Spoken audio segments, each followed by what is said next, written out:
ابو داؤد شریف کی حدیث نمبر 5242 پر حضرت بریدہ رضی اللہ تعالیٰ عنہ روایت فرماتے ہیں، نبی پاک صاحب الولاق صلی اللہ تعالیٰ علیہ وسلم نے ارشاد فرمایا، ہر انسان کے جسم میں 360 جوڑ ہوتے ہیں اور ہر جوڑ کے بدلے اسے صدقہ کرنا چاہیے۔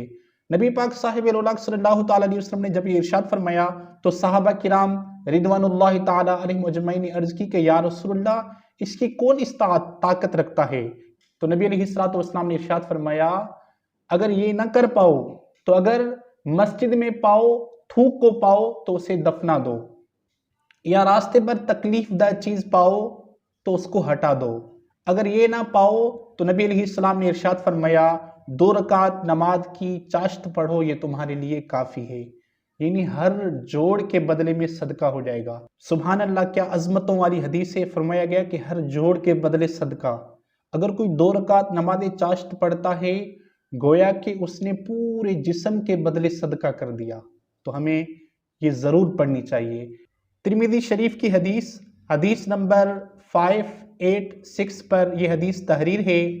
حضرت انس رضی اللہ تعالیٰ عنہ ارشاد فرماتے ہیں کہ نبی پاک صاحب الولاق صلی اللہ تعالیٰ علیہ وسلم نے ارشاد فرمایا کہ کسی نے با جماعت نماز ادا کی، پھر وہیں پر بیٹھا اللہ تبارک و تعالیٰ کا ذکر کرتا رہا یہاں تک کہ سورج طلوع ہو گیا، پھر اس نے 2 رکعتیں ادا فرمائی، آقا علیہ السلام نے ارشاد فرمایا یقینی طور اسے حج و عمرے کا ثواب ملے گا۔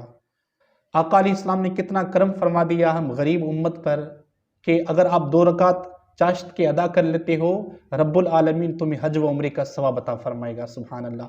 اب چلتے ہیں اس کے طریقے پر کہ اس کا وقت کون سا ہے، اس کی نیت وغیرہ کس طرح کی جائے۔ تو نماز چاشت کی 2 رکعت 4 رکعت اور زیادہ بھی پڑھ سکتا ہے، اور یاد رکھیں جو چاشت کی نماز ہے 4 رکعت اگر کوئی پڑھنا چاہے 2 رکعت الگ پڑھے گا۔ عموماً جس طرح دوسری نمازیں پڑھی جاتی ہے یہ نماز چاشت بھی اسی طرح پڑھی جائے گی، صرف اور صرف نیت کا فرق ہے۔ مثال کے طور نیت یوں کرے گا کہ میں نیت کرتا ہوں 2 رکعت نماز چاشت نفل واسطے اللہ تبارک و تعالیٰ کے، بس یہ نیت ہو گئی۔ اگر کوئی زبان سے نیت نہیں کرتا، صرف دل میں یہ نیت رکھتا ہے کہ میں نماز چاشت پڑھ رہا ہوں 2 رکعت، تو بھی یہ بھی کافی ہے۔ اس کے بعد جس طرح عموماً نماز پڑھی جاتی ہے پڑھ سکتا ہے، مثلاً اگر کسی نے پہلی رکعت میں قل یا ایھا الکافرون سورہ کافرون پڑھی اور دوسری رکعت میں قل اللہ احد پڑھی تو بھی کافی ہے۔ اس کے علاوہ اگر کوئی دوسری صورتیں ہیں یاد ہیں تو وہ بھی بالکل پڑھ سکتا ہے۔ اللہ تبارک و تعالی ہمیں نماز چاشت پڑھنے کی توفیق عطا فرمائے۔ السلام علیکم ورحمۃ اللہ۔